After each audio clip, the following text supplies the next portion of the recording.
Hey guys, it's Fred. This is going to be another short. Once again, this is Mr.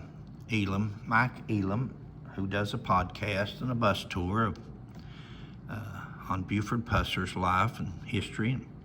Also says he's former law enforcement, which we haven't confirmed, can't confirm so far. Everybody we've talked to has no knowledge of him, even in Benton County, Arkansas, where he says he served on the sheriff's department or as sheriff or deputy sheriff. We called the Benton County Sheriff's Office. They didn't know him. But that put aside, this is a fellow he was interviewing. When this fellow on the left supposedly was 17 years old, he was one of the people that came up on Buford Pusser's wreck after he'd wrecked his Corvette. Whether accident or whether sabotage. We'll never know at this point because people are so busy trying to make up stories on the ambush, they didn't really go after the real story, which would have been to find out what happened to Buford. But this guy's talking about Dwana. Dwana was the daughter, the only daughter of Buford Pusser, and she was the daughter of Pauline Pusser. Now, Pauline had two other kids when she married Buford. She had Mike and she had Diane. She actually had another child that was supposed to be special, mentally handicapped, and evidently she was adopted or something else happened to her. She's not even listed in the obituary of Pauline's that we could find, but they tell us that there was another daughter, and they think that the retardation was a result of the way that she was treated by her first husband, and we've questioned that as far as they say she had a fractured nose from past injuries. And of course, Mr. Elim here and others try to pin that on Buford Pusser with absolutely no more proof than anything else. I started to say something and I could just feel Sheila kicking me. Sheila's not here, but I could feel her actually kicking me when I got ready to say that, so I won't say it. Let's play this video. It's only a couple of seconds long. Well, I became friends with Dwana about probably 20 years after that wreck in the late 90s, and she talked about it. She said she always believed that it wasn't just an accident. You know, it's what she truly believed, that there was more to it. Because she said, I know how good my daddy could drive, and he wouldn't have just wrecked for no reason. And of course, she thought he hung the moon, you know.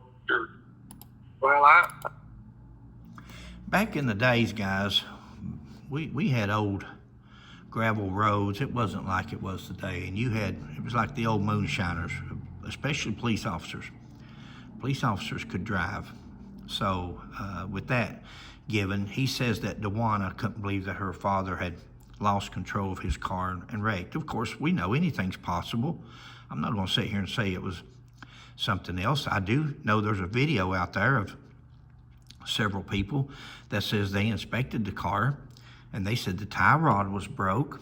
A lot of people has alleged over the years that a brake line was cut, a lug nuts was taken off the wheel, the steering column was loosened. There's all kinds of things that if you want to cause an accident, it will cause an accident. We're probably going to hear a tape, so I won't get ahead of myself because I think I've got another clip here where Mr. Elim speaks to that, so we'll just let it speak for itself when it comes up.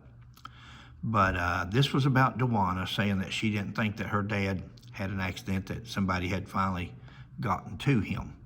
And we'll never know because the trooper that investigated it, which we talked about in an earlier video, Mike Elim says, changed the report of the accident. So if he's done that, he would also say that the tie rod wasn't broke or the brake hose wasn't cut or the steering column wasn't loosened or the lug nuts wasn't removed. There's so many things. Now, over the last couple of weeks that we've been into this case, we've noticed Mike Elim and so does Oakley Dean Baldwin. They talk about this supposed report that the Chevrolet dealers did on inspecting the Corvette to make sure that it hadn't been. And they say that the Chevrolet people say that there was nothing wrong with that car. They couldn't find nothing sabotaged on that car. And it's so easy to talk on these videos and say that. But if if you've got the proof and you've seen the reports, or they say they've got copies of everything, why do they never post copies of nothing? Now, I'm a one-man show here. I don't do it. Sheila's the one that does the editing. Sheila always, when she does videos, she documents and puts all these clippings in there.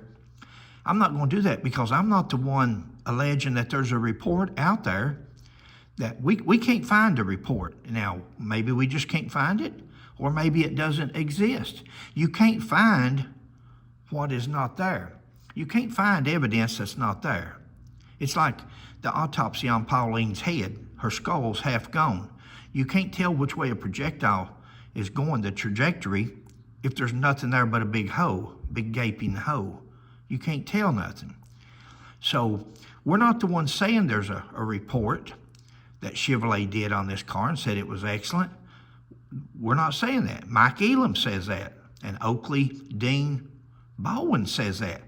Why hasn't neither one of these fellas posted that in like this video right here? This would have been a great place for him to have posted where he talks about that and for all to see. Guys, listen, don't always believe everything you've told from Fred McCoy or nobody else. Always be leery, and especially from police and prosecutors. The police and prosecutors, people have lost their dignity, their honesty, their integrity. It's lost. It's just gone out the window. And people think that badge and that uniform or that suit and tie makes them honest. And it doesn't. Al Capone wore a suit and tie. Hey guys, catch you on the next one. Thanks.